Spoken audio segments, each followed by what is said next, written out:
Assalamualaikum warahmatullahi wabarakatuh. Selamat pagi, selamat siang, selamat malam. Salam, Om Swastiastu, Namo Buddhaya, salam kebajikan, salam rahayu. Salam natislim. Jadi marilah kita lihat secara objektif dalam paradigma politik di bangsa ini. Jadi para politisi itu selalu mengandalkan dana untuk dalam melibatkan dirinya untuk menjadi sebuah members of parliament atau anggota parlemen. Jadi mereka itu selalu melihat bahwa uang merupakan bagian yang terpenting dari sebuah proses untuk mendapatkan tempat di sisi elit. Nah, inilah sebuah masalah bagi saya. Kenapa begitu? Karena dana bagi mereka merupakan sebuah hal yang sangat penting untuk memberikannya pada para pemilihnya. Ini masalah bagi kita semua. Jadi kesadaran. Jadi yang utama bagi kita adalah bahwa mereka harus melibatkan argumen-argumen yang jelas, konsep yang jelas, ide-ide yang jelas dalam menjadi seorang anggota parlemen. Karena para politisi itu punya kewajiban memiliki konsep ketika mereka menjadi seorang anggota parlemen maupun menjadi seorang apapun namanya yang berada duduk-dudukannya di wilayah elit politik. Tapi yang terjadi di Indonesia ini adalah tidak. Karena mereka hanya mengandalkan kemampuan extraordinary, yaitu uang, kapital yang mereka pakai untuk memberikan uang pada masyarakat. Nah, di sisi yang lainnya pun masyarakat dibuat manja dengan hal-hal seperti ini.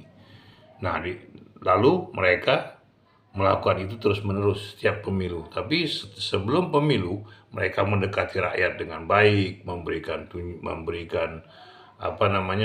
sembako, memberikan uang, memberikan apa yang dibutuhkannya rakyat, seperti membangun jalan, walaupun itu uang APBD, tapi mereka gunakan untuk atas nama mereka untuk pemilihan, untuk dipilih oleh rakyat. Nah, hingga rakyat pun melihat bahwa mereka berbuat baik, berbuat santun, dan membantu masyarakat dalam hal-hal yang positif. Nah, di sisi rakyatnya, rakyat itu dibuat tidak terdidik dalam dunia politik di bangsa ini. Karena di satu sisi bahwa para politisi selalu melakukan hal-hal yang membuat rakyat itu muak. Seperti apa? Ketika ada melakukan sebuah yang bertentangan dengan prinsip rakyat, mereka selalu mendukung para pengusaha, mendukung para birokrat, mendukung para yang membantu para pengusaha. Lalu itu terus-menerus dilakukan oleh mereka. Tapi rakyat mulai sadar. Tapi rakyat pun hanya dapat melawan melalui apa? Pemilu lewat apa? Lewat penusukan suara. Tapi uang itu tetap diterima oleh rakyat, tapi rakyat memilih di pihak yang lainnya. Ya, hanya itu yang dapat dipahami oleh rakyat saat ini. Tapi untuk secara keseluruhan dalam memahami konteks perpolitikan di bangsa ini, rakyat ini udah jenuh.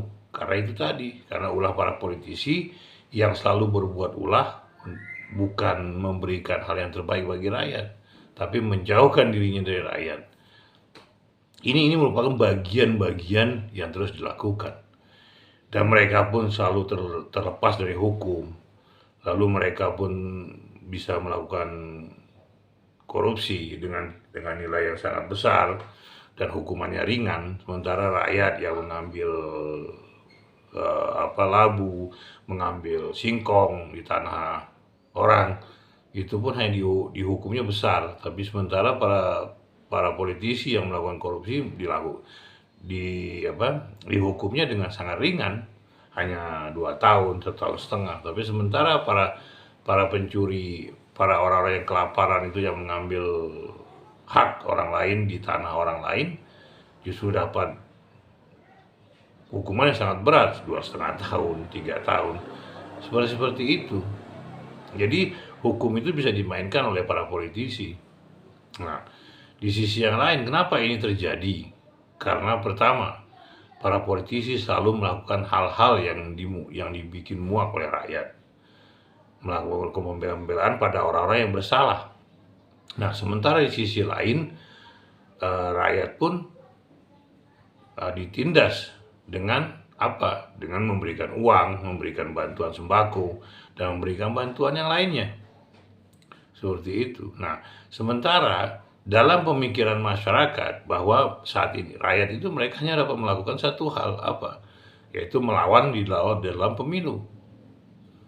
Walaupun tidak semua para politisi seperti itu, tapi mayoritas seperti itu.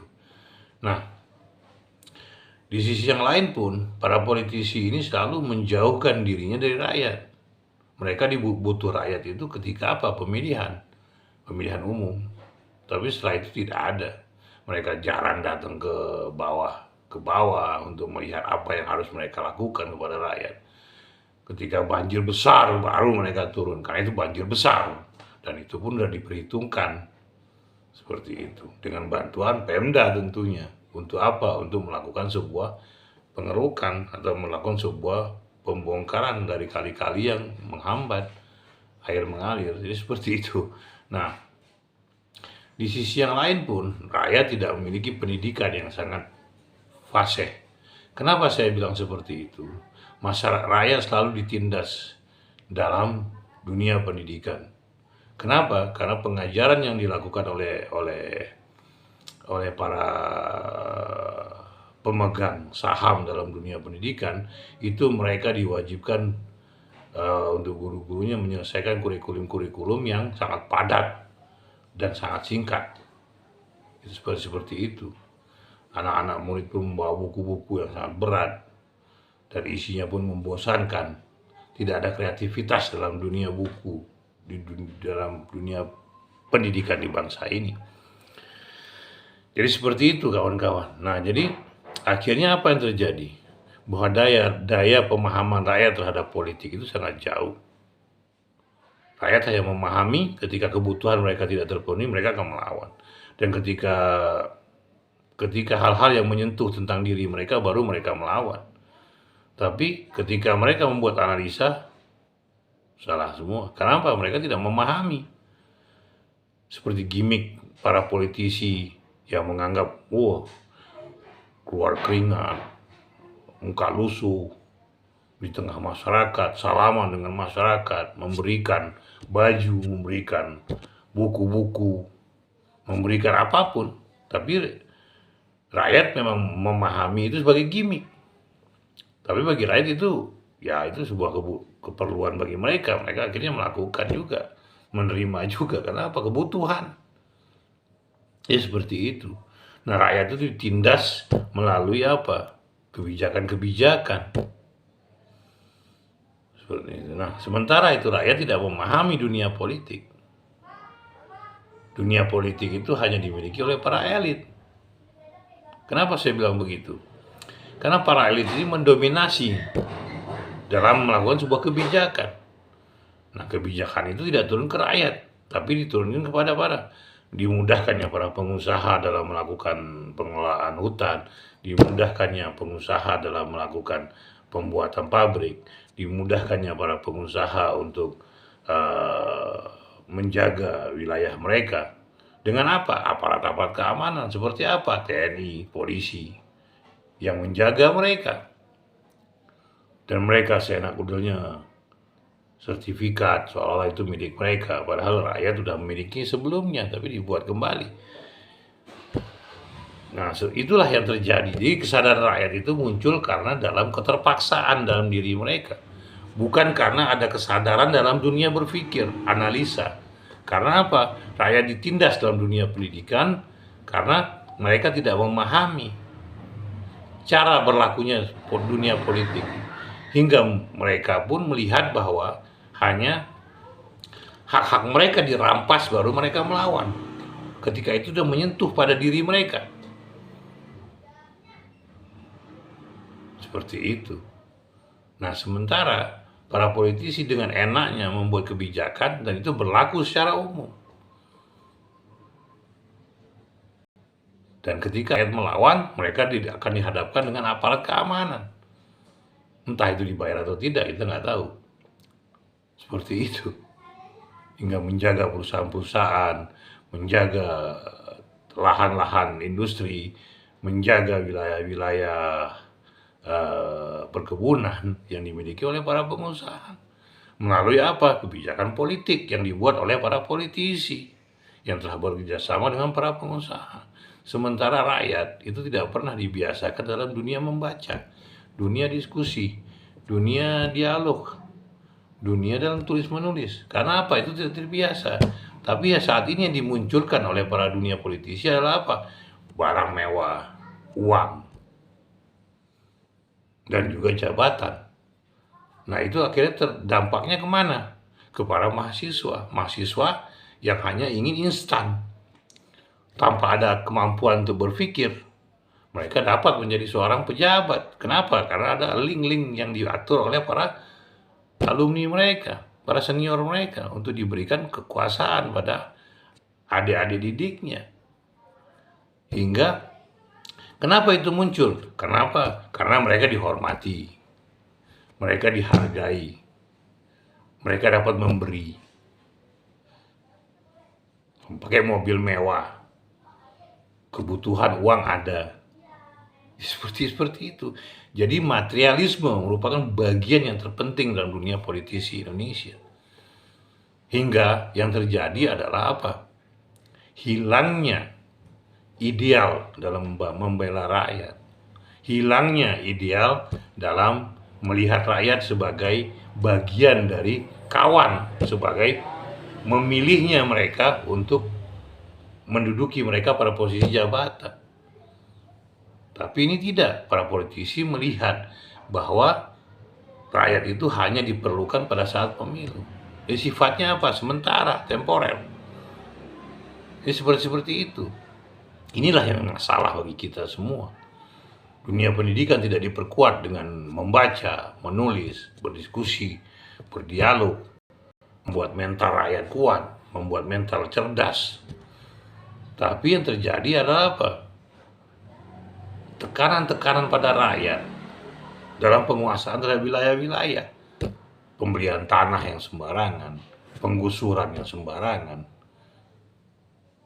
dan juga hal-hal yang remeh-temeh lainnya. Hingga politisi di Indonesia ini hanya melihat bahwa mereka butuh rakyat ketika ada pemilu. Seperti itu. Siapa yang mereka gandeng? Para pengusaha yang butuh dengan tanda tangan mereka. Rakyat itu hanya tugasnya memilih, bukan yang lain.